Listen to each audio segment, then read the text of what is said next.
Í þessu vídeói sýni ég hvernig kennari sendir matskvarða til annars kennara í Canvas og hvernig sá kennari getur svo flutt matskvarðan inn í eigið námskeið.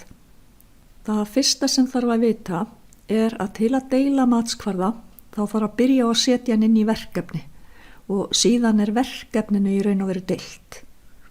Ég fer í námsefni og hér hef ég stofnað verkefni og sett í það matskvarða. Til að senda öðrum kennara verkefnið þá færði ég senda til. Hér leita ég eftir kennaranum og það er hægt að leita eftir nafni eða netfangi og nú er þetta komið til hans. Hér á ég fleiri verkefni með matskvarðum. Ég hefði líka geta farið hér í eininguna og sendt kennaranum eininguna sem sagt með þessum 3 verkefnum. Það þarf ekki endilega að setja verkefnin á heimasíðu námskeiðsins.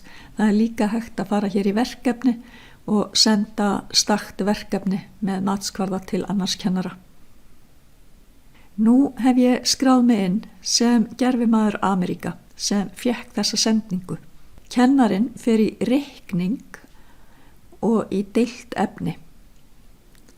Hér kemur fram verkefni með matskvarðana sem hann fékk send. Til að flytja þetta inn í námskeið þá er farið í punktana aftan við og í flytja inn.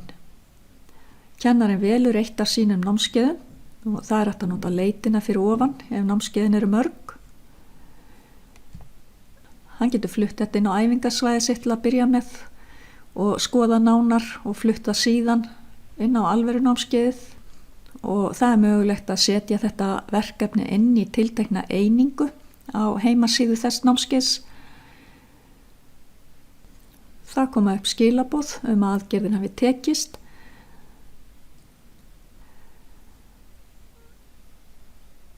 Og það sést að verkefnið er komið hér á námskeið kennarans eða á æfingasvæðið í þessu tilfelli. Og hér sést að matskvarðin fylgir með.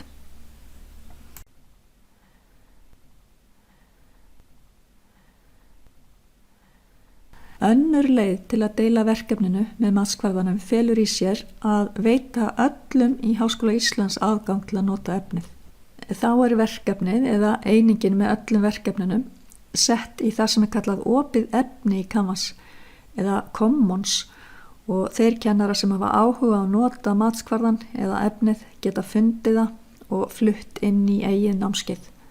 Þetta er sýnt í vídeónu opið efni deilt og sótt. En þetta er komið í bili. Takk fyrir.